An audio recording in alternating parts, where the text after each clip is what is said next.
can cause can have can have effects on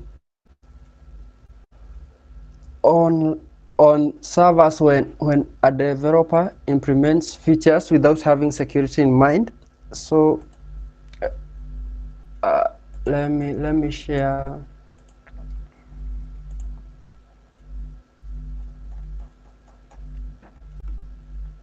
Let me share my screen.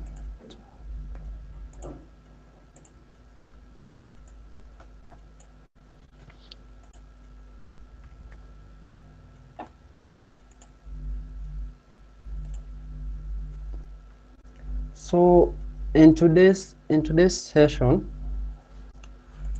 we'll be continuing with the, okay, first of all, I have decided to make it kind of a web series.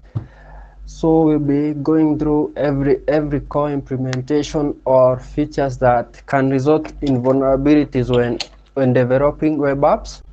So for the second part in this series, we'll be looking at how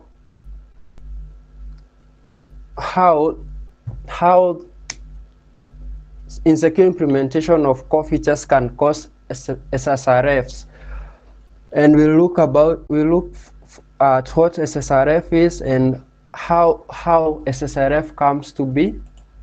Then we will look at how developers can fix their code so that it's no longer vulnerable to SSRF, and we'll talk about some issues that we'll talk about some of the types of SSRFs, what an attacker can achieve with an SSRF depending on where on the network they are, or if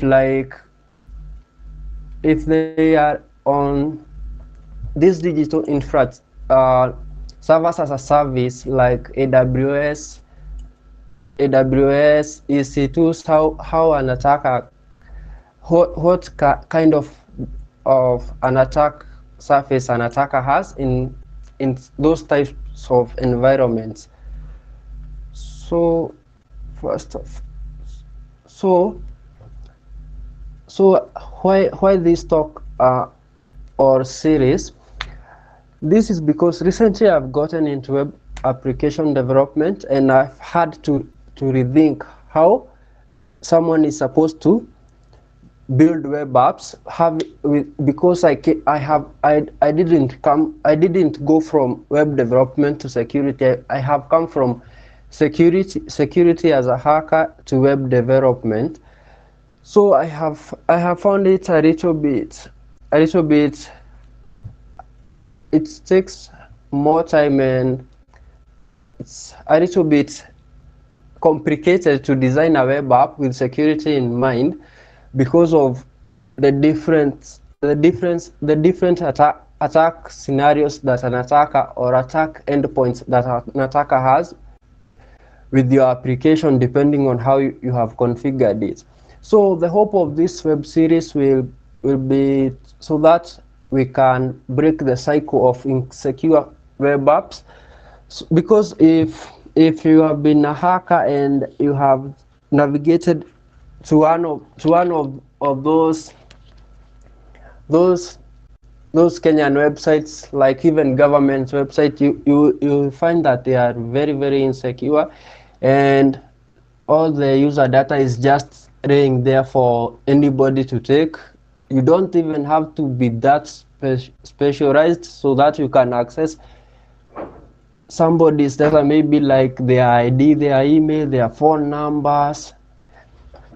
So this web series and maybe others that will be spawned or something are made in the hope that we break that cycle of developers just rushing to push features to the internet without thinking about the security of users, because as recent ransomware attacks have shown, there's a very good market, and there's a very good market for user information And if as developers we are not careful with what we do with the with our user information, we can put our users at risk far greater than the one that a user puts themselves by maybe clicking those malicious links, or those attack scenarios like phishing. But when you design an application with security in mind, you will have to rethink how you do it, so that the user data that you are hosting maybe on your database, or maybe on your AWS buckets, is secure, and only your application has access to it. So there's this point about modern frameworks and security, and I have given it the positive side spin. This is because most modern frameworks are built with security in mind. So if maybe you decide to use maybe like what's okay, basically any framework that you decide to use has some sort of security built into it, that only allows developers who really want to shoot themselves in the foot, are the only ones who shoot themselves on the foot by maybe disabling core security features, maybe not randomizing the environment variables or secrets that maybe sign the cookies. So modern frameworks come with security in mind. So if you don't want to really think about security, you can use modern frameworks. So a little about me for those who are new. I'm George, also known as Cryptogeorgie on Twitter, LinkedIn, anywhere. Basically any social media you can search for Cryptogeorgie and I'll appear. So I'm a security researcher, or hacker, or bounty hunter, whatever you want to call it. And basically I currently mostly hack at Integrity. My education background is null, because personally I didn't really go to didn't past high school. I dropped out from college at first semester, so I don't have much of a higher education like maybe university or college. I don't have that, but I also currently do web development using Node.js, Express, React, and maybe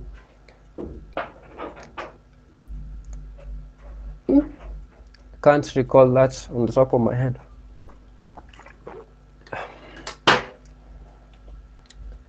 So what is SSRF?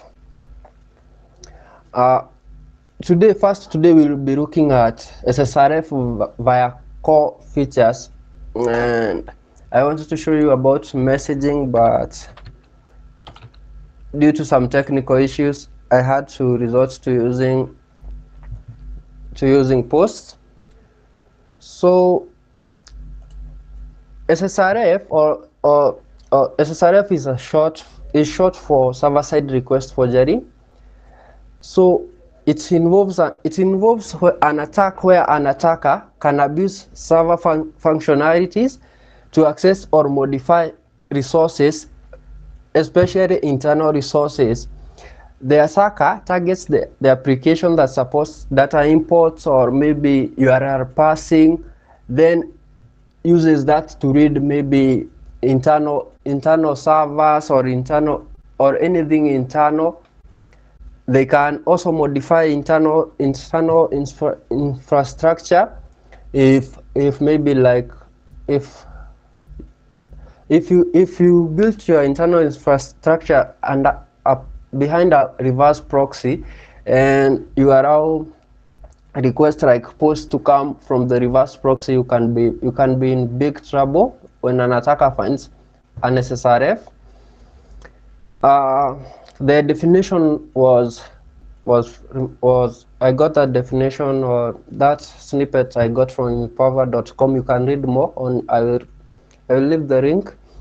One of the most prevalent examples of a SSRF attack, the ones that most have the most impact, are the ones that occur in Amazon EC2, because they allow you to retrieve the Amazon EC2 credentials that can be retrieved from this HTTP 169.254.169.254 latest metadata, IAM security credentials, and the role name. And the role name can be gotten by visiting. You can take an SSRF. You can take the Amazon IP cheat sheets, which has all the endpoints that you can use to retrieve the host name, the internal IPv4, and then so that you can retrieve the user who is running the EC2. Then you can append the user. Maybe say like say I had a default user of maybe test. You would append test here, or admin, you would append admin here on the role name, and then you would get some EC2 credentials that, for those who are in the Rust talk, the credentials look like you have an access key that starts with either Asia or Akia, and you have a secret, and you have a session token. Then you can use that to connect to the EC2 instance. The level of damage that can be caused by an attacker depends on the level of access given to the IAM role. So if you are using maybe an admin with all the roles ticked, an attacker can achieve RCE to connecting to internal databases, connecting to internal networks that people are hosting on the AWS cloud. An attacker can also maybe start or stop in another EC2 instance, or stop your EC2 instance after downloading data. So basically, when you get EC2 access, or you get EC2 credentials, you have the keys to the city of that website. You can basically do anything like read their. You can read their internal networks. You can read their buckets. You can read anything connected to that server. So, I was supposed to change this. So today we'll be checking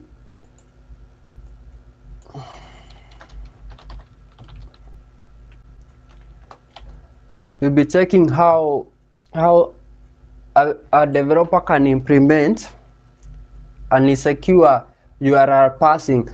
If you have ever used maybe Twitter, or maybe if you have ever used Instagram, or maybe Facebook, which other one was that?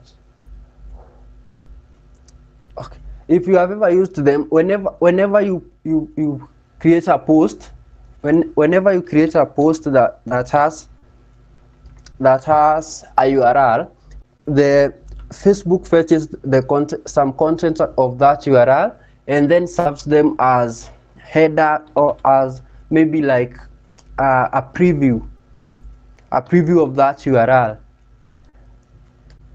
So basically that's what today we'll be doing. We'll be trying to exploit a server that I created. Let me start running it. A server that I created that has that kind of Facebook feature.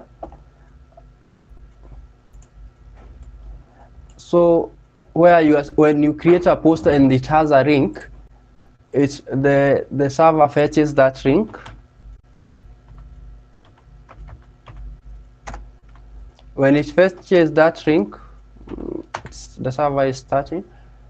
When it fetches that link, it returns some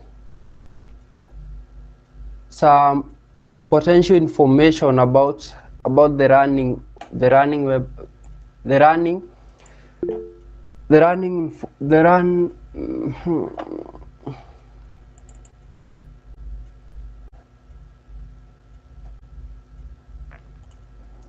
It returns the information about what kind of service is running on the backend. So let me show you what kind of thing I'm saying.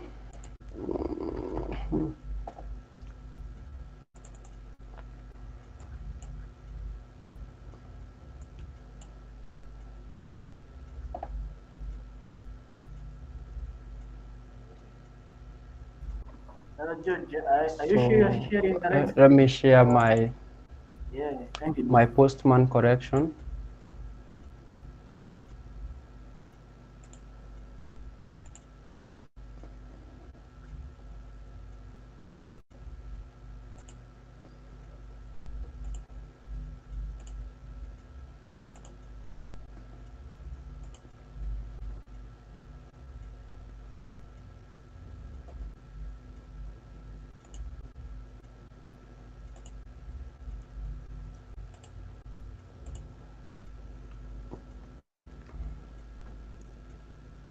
So this is what I'm talking about. So this is a simple web server that I have running. So it takes an input of text and then returns some. It will return some information. So it returns some information, or like here, like if you see, it will return a text, it will return an ID, likes, comments.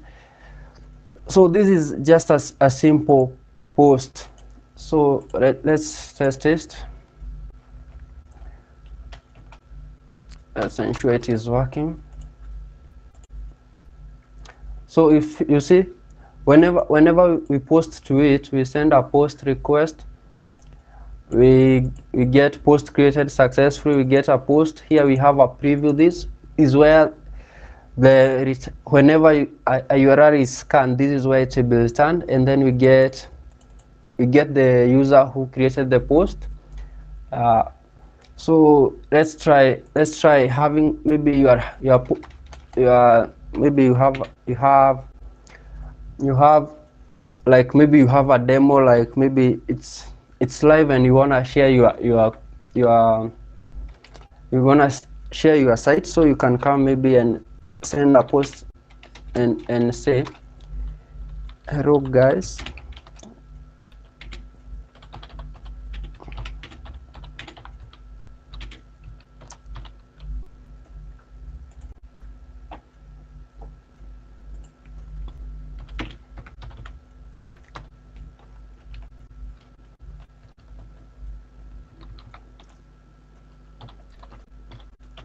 and you append your site on the post, and then you send the post. You see it takes some time, then it returns some preview. As you can see, it returned a URL, or that this is where we sent the post from. It returns the title of the page. So let's take something that with more information. Exactly what I need. So this is what it does. So as you can see, it returns the URL. It returns, for our case we used GitHub, so it returns GitHub. Then it returns the title of your page, and it says this is GitHub. Let's build from here. It returns the favicon, then returns the image, and then it returns the description. It says GitHub blah blah blah. So okay, let me open up my that code so that you can see how it's implemented.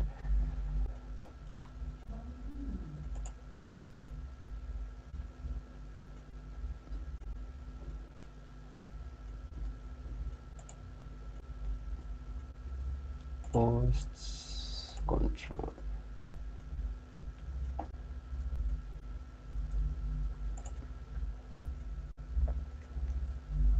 So let me share my full screen.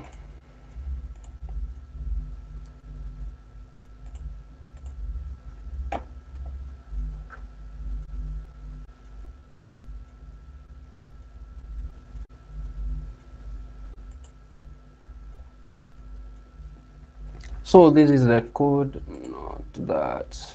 No. Yeah, this one is what we need. Let me just minimize any other. So this is what we need. First of all, you can see we have imported this generate preview data from utils server fetch URL, and let me close this.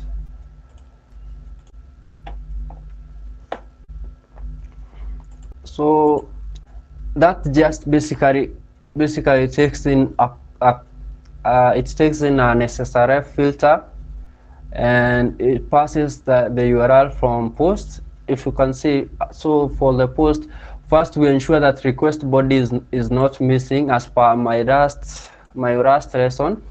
You can see we ensure that people are sending requests that have request bodies. Then we ensure that the request body is not empty, so that we don't save empty URL or empty data in the DB. So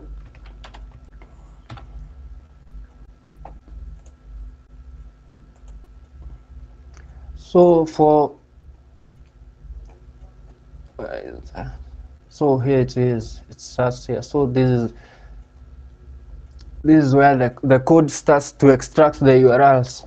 So first we take in a regex that searches for specific URLs in posts. Like you see how we have github.com here in the post. However, we can, maybe the user was typing fast, and we have site.https.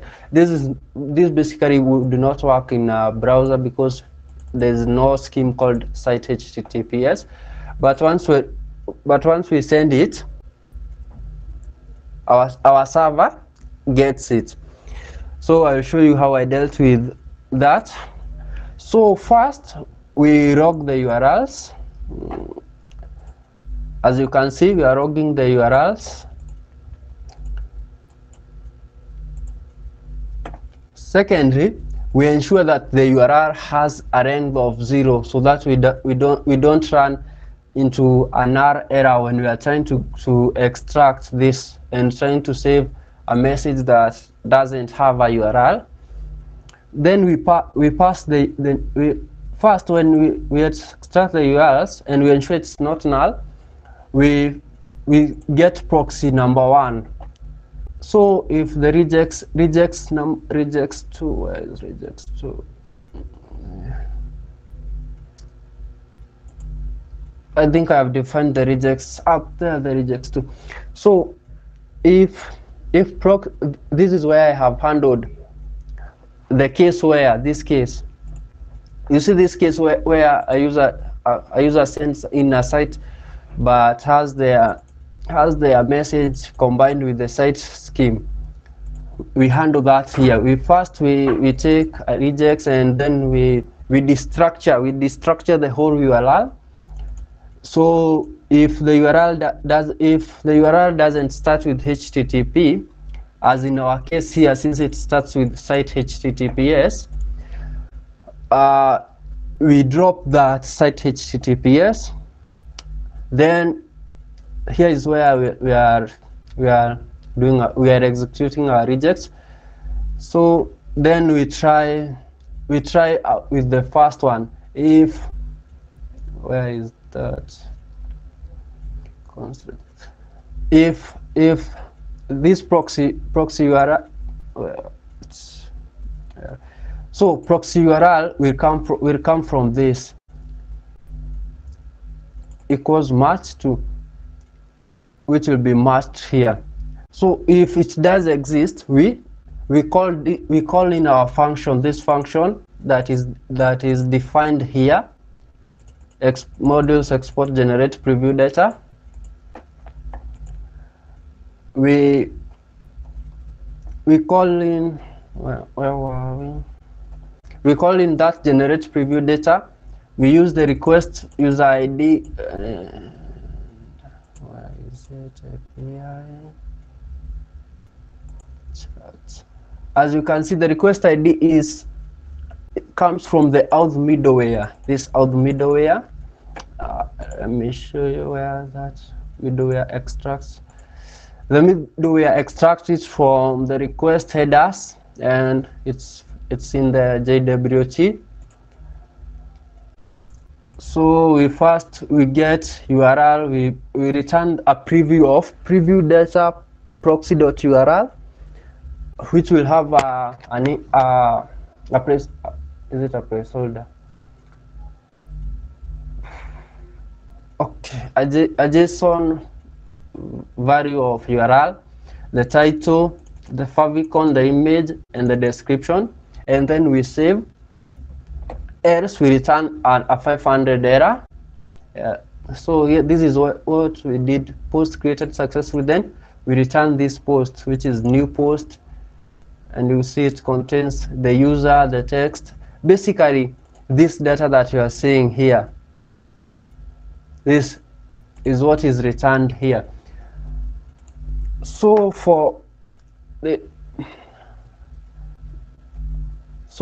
let's look at this SSRF filter. It is imported from SSRF request filter. So let's look at that. npm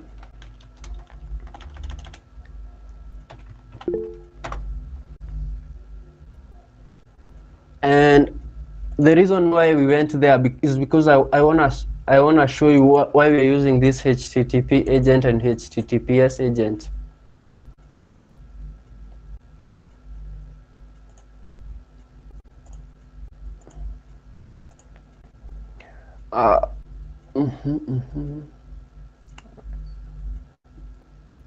This is why, and this is why I said if it depends with the developer. If maybe a developer pushed this code without this to production, they would have problems, since without this overwriting, we would have a vulnerable library. And that's why I said frameworks are good and they come with security in mind, but they can also be vulnerable. You can let me drop this in the meeting. Okay, I will drop it later. You can read this post and see that it was possible to bypass. It was possible to bypass the using of that security feature because the protocol was not being matched properly. So if you sent, maybe if an attacker sent this, maybe HTTP, it would be blocked. But whenever an attacker sent HTTPS and HTTP scheme, it would not be blocked, and that resulted in this SSRF filter being bypassed. So okay, so this is basically the other part where we were saving the post, since if it doesn't have the URL. So okay, let me first enable the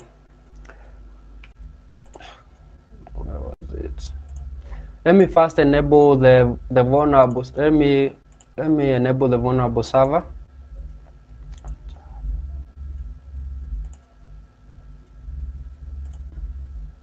Let me put up the vulnerable server. Okay. I'm dropping. I'm first.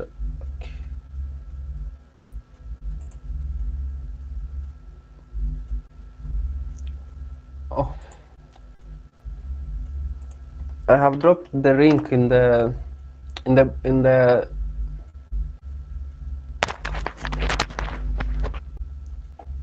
I have dropped in the link in the messages. So let me first stop my.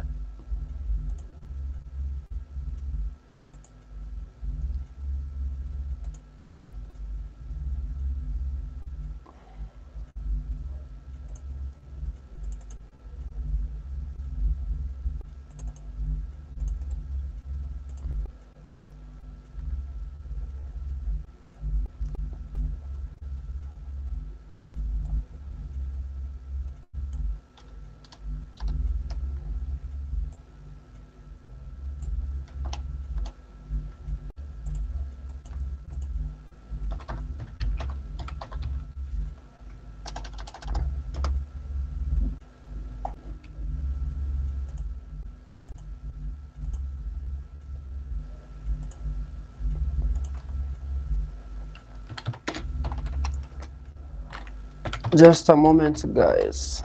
It's starting up.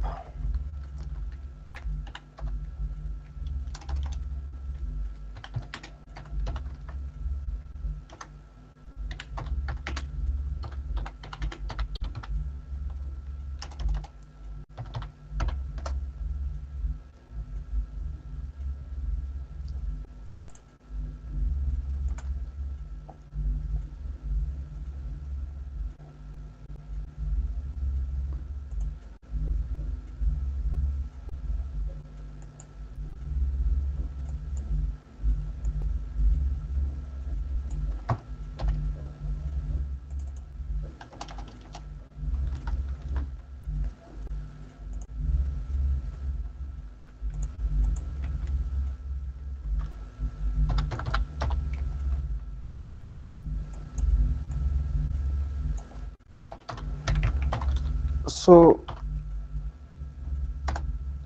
co-host.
Seems the secure server works, but this one doesn't wanna work. So let me grab a URL from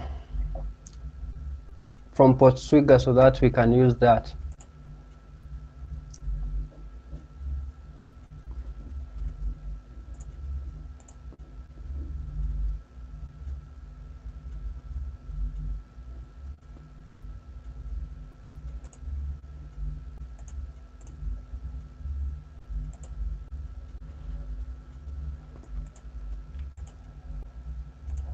Sorry for the wait. Can somebody take over for a moment so that I can grab a working URL? Please, somebody take over for a moment.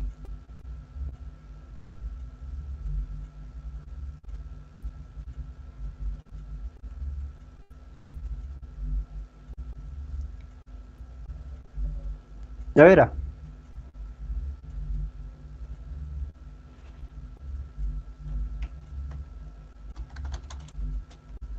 Naira. Uh, Corinth. yeah, that's okay. I think for now we can try and take any questions that anyone might have. You can just Hakuna msee ako hapa? hello.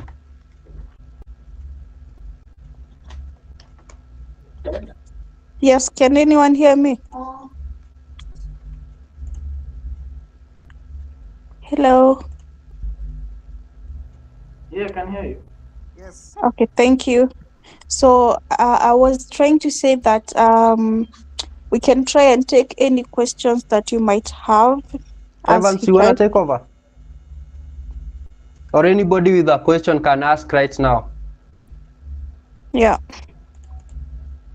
Let's take questions, please. You can paste them on the chat.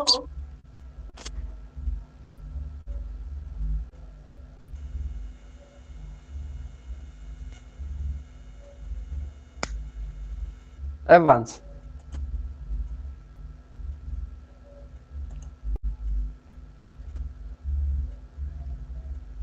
Hey Evans, I see you said you can.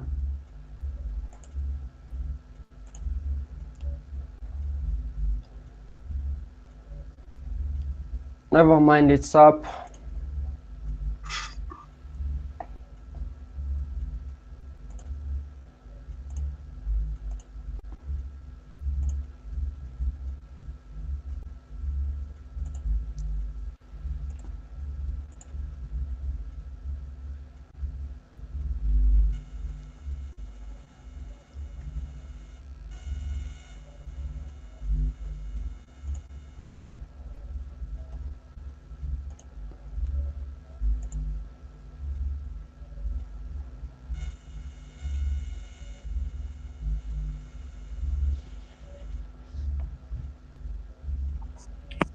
Judge, we have a question from Tony. Tony, that's a nice question. Tony is asking how SSRF's vulnerabilities intertwine with other security issues such as XSC, XML, and external entity injection, or cross-site scripting. And let me quickly pull up my blog so that I can show you how it works with XSS. Basically, when you have XSS, when you have RCE, when you have not RCE, when you have SSRF, you can be able to achieve something like XSS. And I found that kind of bug where recently where I was working on a target on integrity.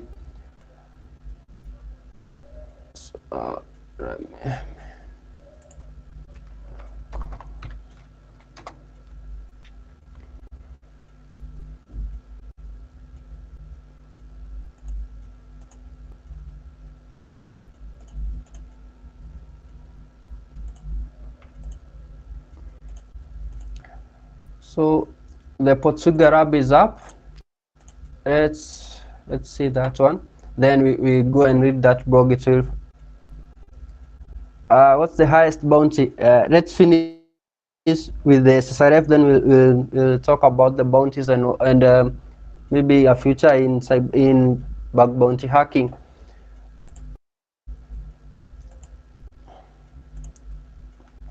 So let's finish with the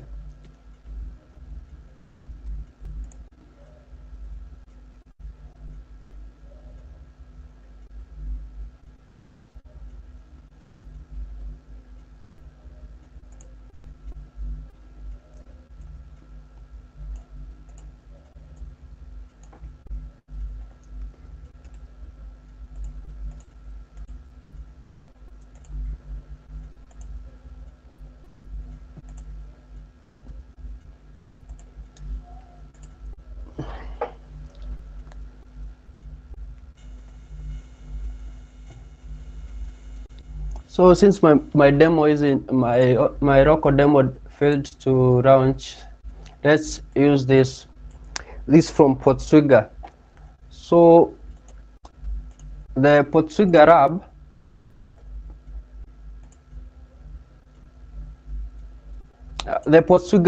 is a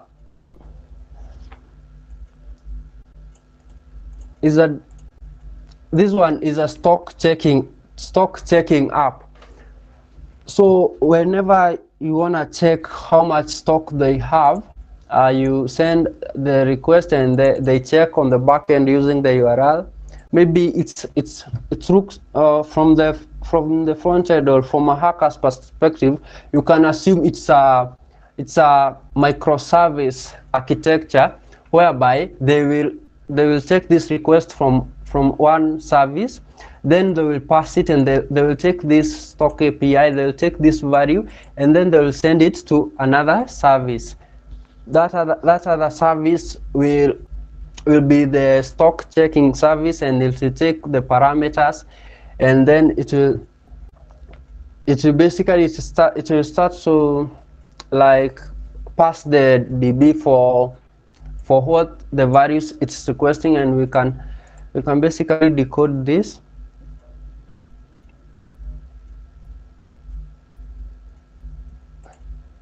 Can decode, and you can see, as you can see, it takes a stock webshop.net. So basically it's a microservice architecture, where this is another microservice, and then this is where it checks the products. So as an attacker, or you can first let's see if we send missing. So yeah, we have to encode this. So let's see what happens when we tamper with the URL and maybe try to access localhost. Let's see.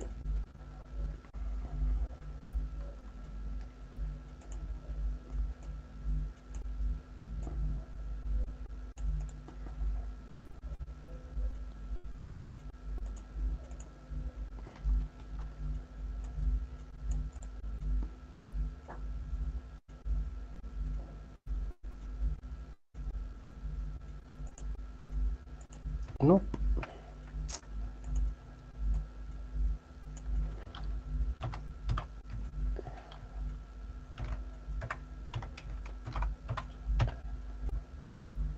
Let's see what happens when we send this to localhost.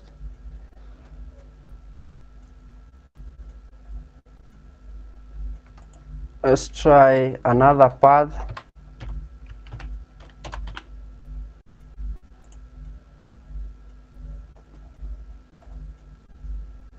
As you can see, okay. Let's render. Let's render this. If you remember, the first one was basically it was basically just some number was being returned in the URL. However, if let's send to repeater. Let me show you something. Change request method.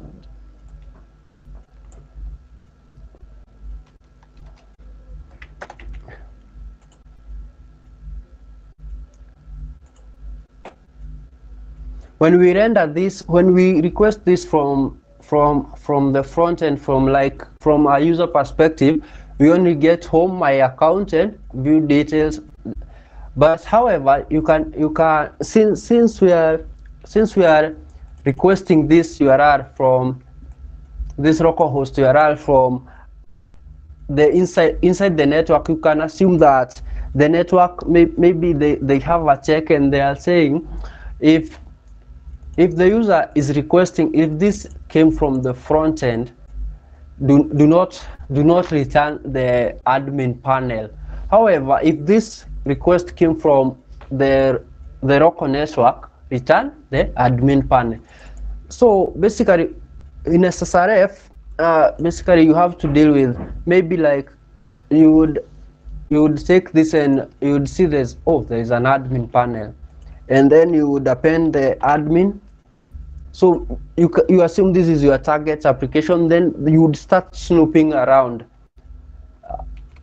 but both either way it's illegal it's illegal doing this in a server that you don't own, and also in bug bounty it's prohibited. However, as you can see, this is what we meant by performing actions.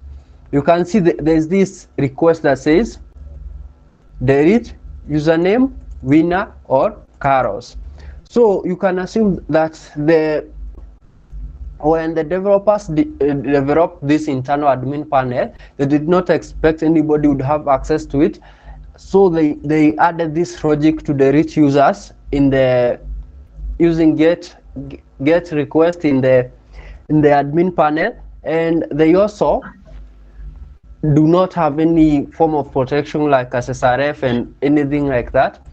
So the RAB, as you can see, is it, where was it? Hey, George. RAB not solved. So the RAB requires we delete this carols user. So we do %2f. That is the encoding for this /, so that we don't run into issues. And we have to encode this. We have to encode these key characters. I don't know them from the top of my head.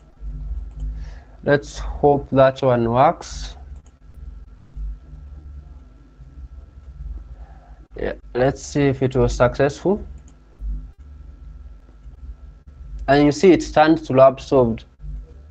Congratulations, you solved the RAB. So okay, so this is a redirect. Let's see if this user exists. Control X.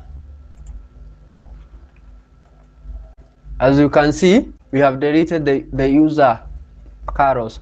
The only users remaining are winner. So so a malicious attacker would also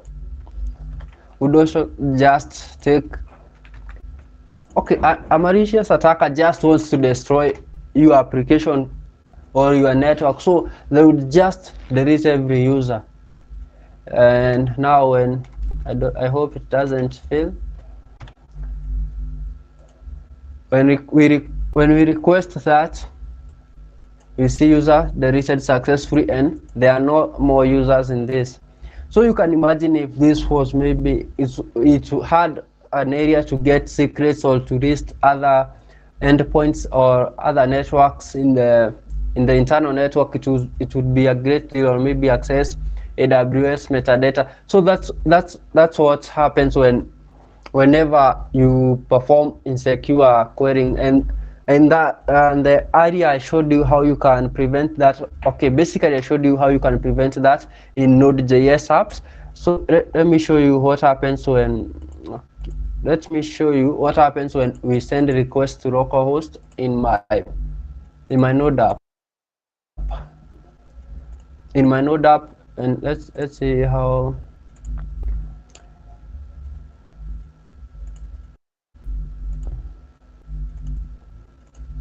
Let me show you.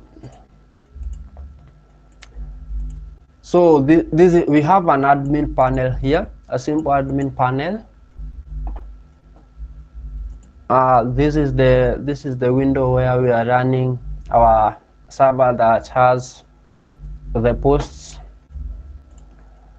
So let's see what happens when we send localhost.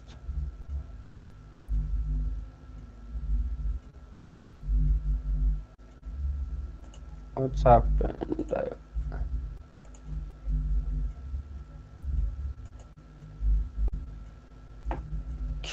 That's very weird.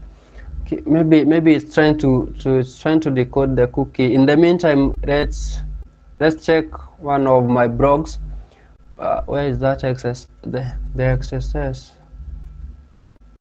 Oh, this the SSRF that brought down a server. If it will just open. Oh, it has loaded. So this is one of my findings, and I found an SSRF. So I forgot the S here. So when I visited the URL, let's call it Gijo, it was https data gijo.me proxy URL. I appended example.com, and the website rendered example.com domain in the context of data.gijo.me. So to exploit the vulnerability through XSS, I hosted an XSS HTML file on my local machine, and then proxied my local machine with ngrok, and then I got the SSRF via my ngrok HTTPS data proxy URL my ngrok, and then the XSS executed. It executed in the browsers. So that is not a problem. However, this server had an issue. So the server did not have CORS. So I decided, you know what, let me try to steal credentials, let me try to steal user data with CORS. On hindsight, that was a very bad mistake. So I hosted my CORS stealing file. It would whenever the proxy would fetch this domain and the CORS stealing file, the CORS had an XHR request to data.gijo.me API v1 me, as in API/v1/me, which would return the current logged in user. However, when I tried to test my CORS bug, I happened to have my first nightmare. The test that I sent to API v1, or anything that means anything, it resulted in a 500 error and a JDBC error. So it said a JDBC rock is okay. This is an explanation. So this is what happened. So the server basically went down. It went offline, and I remember it was a government website that I was testing, and it was in the morning, and I was all tensed up like hell because the server wasn't responding. Even I thought it was on my connection only, and when I asked somebody to check from the group, they said that the server was not responding. Hey, I wasn't sure what was gonna happen to me, since the whole server had gone offline, and that day I had never tested bug bounty like then. So I texted the support for integrity and told them that I have accidentally brought down the server. So that time I was waiting for their message. I was like, Tim, what if these guys decide to come for me? I was overthinking all sorts of things, and I was thinking, I would go to jail for just being stupid. And this is why I always tell people who ask me about testing vulnerabilities, be very careful about what you are testing. You can end up like me. So the server came back online later. As you can see here, I contacted the program as fast as I could tell them, but I never got to know if the server was restarted or an alert was created by Sims or IT restarted the servers. But well, it was not a fun time. I am telling you. So basically, you can achieve a XSS via SSRF. If it's in like the GET request, or you can achieve maybe RCE or read internal resources, depending on how the server is configured. So basically, we have seen how that works. So we have seen how it works. We have read a blog about XSS. Sorry about the demo, it failed again. I don't know what's up with these demos, but at least we were able to to have a working one. Oh, did I was to show you what happened to don't know what happened to my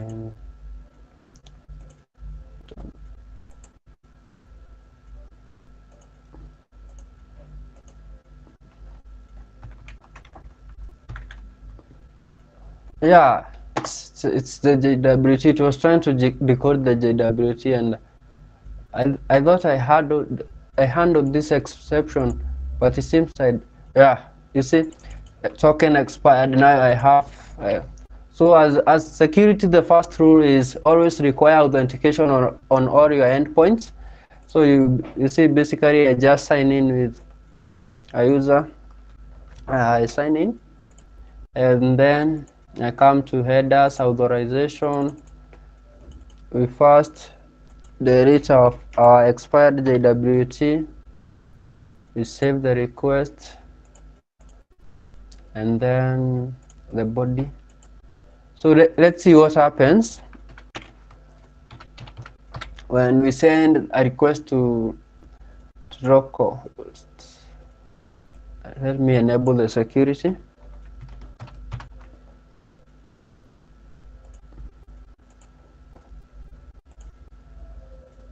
You see, we get an null preview, and we get localhost in the post text. However, when we check the console.log, it returns null. That means that the check failed. That check for a valid URL failed. So that's how you can protect yourself using that request in what was that library? And with that SSRF filter library, and with that we have sort of come to the end of today's session. So anybody, or it's time for questions. Before questions, I would like to thank you guys for attending this demo and talk. And if you're developers, I hope this helps you consider about designing applications with security in mind, because you're just not only risking your application, but you're risking a lot of user data, especially if you handle user data. And yeah, I would like to thank you guys. So if anybody has any question, they can just ask and I will answer. There are a few on the chat section. Maybe if you'd like me to read them out aloud for you. The context of protocol smuggling. Protocol smuggling is whereby you have a redirect. You see, like whenever you access http google.com, it will redirect you to HTTPS. So an attacker, what the attacker did to use the protocol smuggling was they created a fast server. They created a server that would redirect to a different scheme. They would have the server being https.myattackerserver.com, maybe / redirect.php, and then the redirect URL would be HTTP. So whenever node this library, where is this library? Whenever the request library of node was used, it would check if the protocol matches the previous protocol. If it doesn't match, it would delete the request agents, and it would, if they didn't match, it wouldn't do the SSRF filter wouldn't work properly, since it would result in some kind of confusion between the request library and the wrapper, the SSRF wrapper. And so basically any application that did not use those HTTPS and HTTP agent were vulnerable. So any other question? Ama, you guys are good?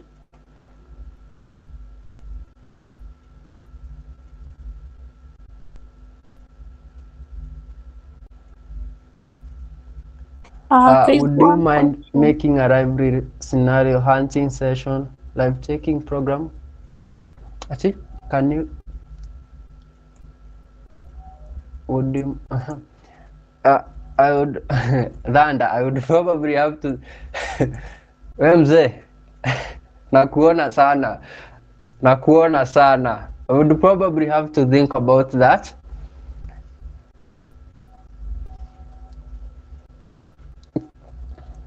Nitafikiria, lakini nakuona we Dhanda. Okay, so somebody is saying can you render the response kwa browser tuone venye inakaa. Response ya? The Mike, response ya I think that was a which question request? 14 minutes ago. Response ya request gani Mike? Otsugarab.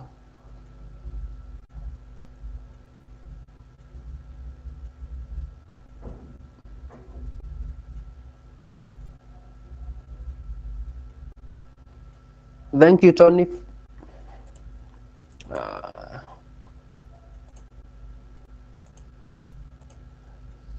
Mike, I can't render I can't render the response ya Portuga juu hiyo inaoneshana admin can create a user. Okay, let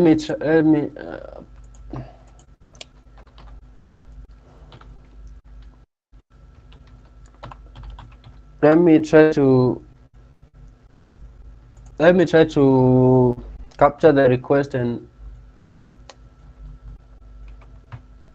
then show you guys. Let me get a new request.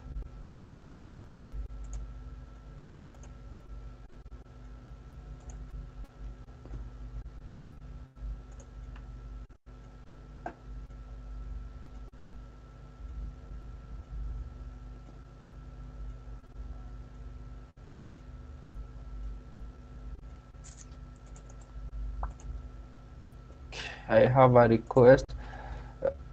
Let me share the BAP browser.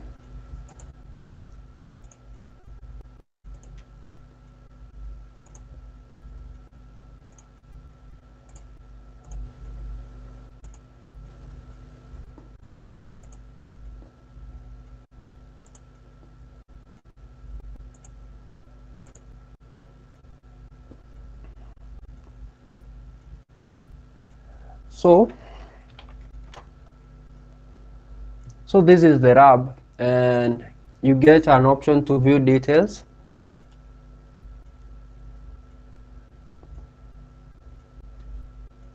When you view details, you say maybe Paris, and you say check stock. So let me capture that request.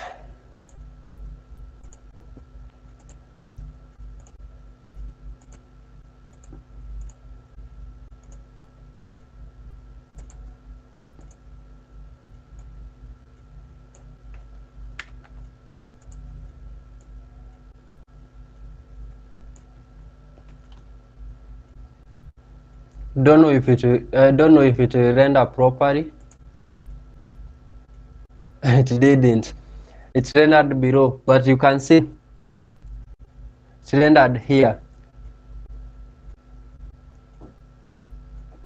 As you can see, so if the SSRF was on a guest request, you would be able to access this, like the UI.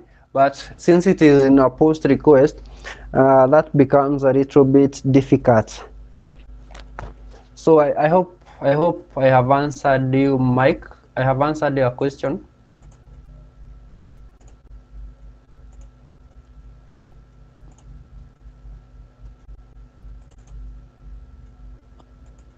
George, I'm not sure you can hear So me. I would also want to thank, what's her name?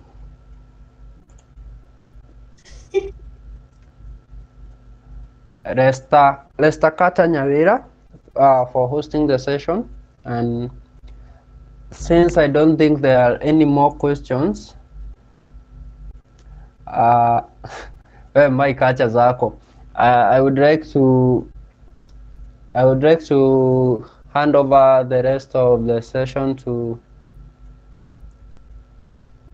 Nilesta. I'm sorry, Aki, I apologize. That's okay. That's okay, Mi George. Mkikuyu, mi Thank you. Mkikuyu, I apologize. Nyawira, I am very aya, Nyawira unakuwa Mkikuyu ama Nyawira ni Mkikuyu? Kai. Pole sana, very sorry. Very sorry. Yeah, that's okay. Acha tu tuiachie ni Nyawira. Very sorry. I'm very sorry. So I would like to hand over the session to Miss Nyawira. Thank you, George. That was an amazing session. And thank you everyone John. for attending. Thank you, John Corrins.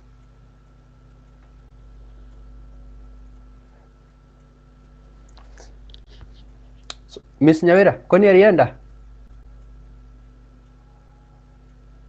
Ako ama alienda? Si mtu aongee.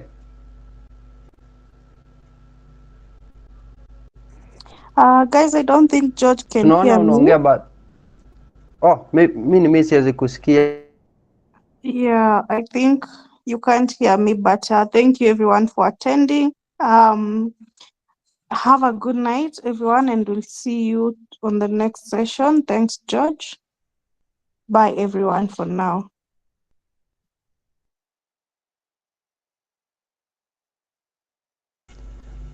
So